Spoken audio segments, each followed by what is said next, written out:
আমাদের পাশের দেশ ভারত হচ্ছে আমাদের দেশের সবচেয়ে বড় শত্রু দেশ। যুবক ভাইরা আমার, এখানে এমপি সাহেবরা আছেন, এখানে মান্যগণ্য ওসি ডিসি এসপি অনেকেই থাকতে পারেন। আমাদেরকে স্পষ্ট ভাষায় আমাদের কথা বলতে হবে।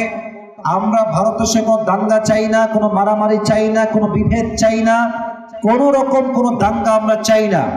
তবে ভারত যদি ভাবে যে এখানে বউ আছে, স্বামীও আছে, আমরা সবাই মিলে একটা প্যাচার লাগাই দিব, দাঙ্গা লাগাই দিয়ে আবার ক্ষমতার মসনদ দখল করব, এটা আবার আগামীতে কষ্টের কালেও সম্ভব হবে না। ঠিক কিনা বলে?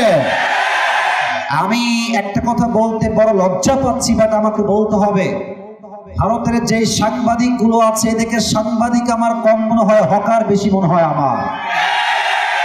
একটা আছে দেখবেন বাংলাদেশ আর থাকবে না,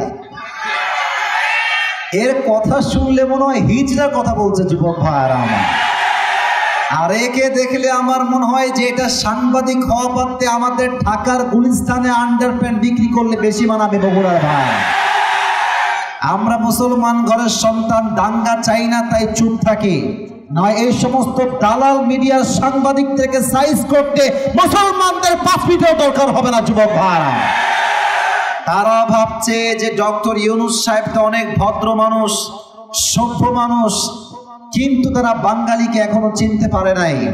তাদেরকে মাথায় রাখতে হবে, পানিকে দেখে যতই ঠান্ডা মনে হোক, পানিকে যতই সতেজ মনে হোক না কেন, বাট পানির স্রোত যখন একবার শুরু হয়ে যায়, পানির গর্জন আর স্রোত এতটা ভয়ঙ্কর আর শক্তিশালী হয়, আকাশ সমান পাহাড়কেও পানির স্রোত ভেঙে চুরে চূর্ণ বিচূর্ণ করতে পারে। অতএব ভারত যদি ভাবে আমরা সংখ্যায় বেশি, আমরা সেনাবাহিনীতে বেশি, তোমাদের সংখ্যা বেশি হতে পারে, বাট ওয়াল্লাহি আল্লাহর নামে শপথ করে বলছি, বগুড়ার কাহালুর ভাইরা, 1000 কাফেরের জন্য একজন ইমানদার যুবক একাই যথেষ্ট হয়ে যাবে। অতএব আমরা দাঙ্গা চাই না, আমরা চাই সম্প্রীতি, আমরা চাই মিলেমিশে থাকতে, আমরা চাই দাঙ্গাবিহীন থাকতে। বাট যদি কেউ দাঙ্গা আগ বাড়িয়ে লাগাতে চায়, আল্লাহর হাবিবের হাদিস আমি স্মরণ করাতে চাই সবাইকে। আল্লাহর হাবিব বলেছেন, মুসলমানদের সঙ্গে একটা হিন্দুস্তানের যুদ্ধ হবে, সেই যুদ্ধে এমন এক যুদ্ধ হবে, প্রত্যেকটা যুদ্ধে কখনো মুসলমান বিজয়ী হয়, কখনো পরাজিত হয়, বাট হিন্দুস্তানের সঙ্গে যে যুদ্ধ হবে, সেই যুদ্ধে মুসলমানদের পরাজয় নয়, কাফেরদের পরাজয় ঘটবে। ঠিক কিনা বলে?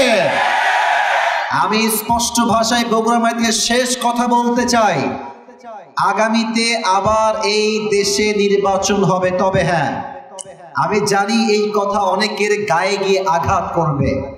আমি কি নিরাপদে যাব কি যাব না এটাও আমার জানা নাই, বাট সাইদি সাহেব এটা আমাদেরকে শিখিয়ে দিয়েছে, বিড়ালের মতো 500 বছর বেঁচে থাকার কোনো দাম নাই, সিংহের মতো 1 ঘন্টা গর্জন দিয়ে আমরা বাঁচতে চাই। উনি প্রমাণ করেছেন 15 বছর দীর্ঘ লম্বা সময় তিনি জালেমের পাঠশালায় কাঠগড়ায় বন্দী থেকেছেন, জেল খেটেছেন, বাট জীবন দিয়েছেন, শহীদ হয়েছেন, বাতিলের সামনে মাথা করে। বগুড়ার ভাইরা আমার, আমরা এখান থেকে স্পষ্ট ভাষায় বলতে চাই, আমরা আগামীতে বাংলাদেশে নারী নেতৃত্ব আর দেখতে চাই না। কথা আসতে ঠিক বললেন কেন আপনারা? আবার বলেন কথা আমার ঠিক আছে কিনা? শুধু যে পুরুষ চাই তা কিন্তু না, আবারও বলছি, শুধু যে পুরুষ চাই তা কিন্তু না।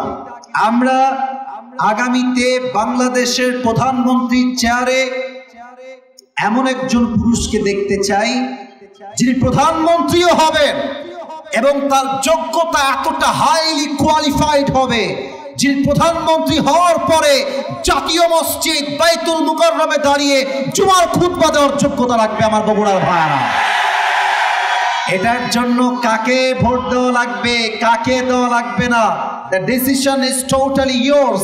এবার আগামীতে দেশ করব আমরা এই কোরআন দিয়ে, আল্লাহর জমিনে আল্লাহর রাজ কায়েম হবে। বগুড়ার ভাইরা, যদি আপনি ইসলাম ভিত্তিক রাষ্ট্র কায়েম করতে চান, যদি আল্লাহর কোরআন দিয়ে আল্লাহর জমিনে আল্লাহর রাজ কায়েম করতে চান, একটা শহীদ আবু সাঈদ দিয়ে হবে না, একটা শহীদ মুগ্ধ দিয়ে হবে না, হাজার হাজার যুবকের বুকের তাজা রক্তের বিনিময়ে এই বাংলার জমিনে আল্লাহর রাজ কায়েম হবে। হাত তুলে বলো সবাই এবার ঠিক কিনা?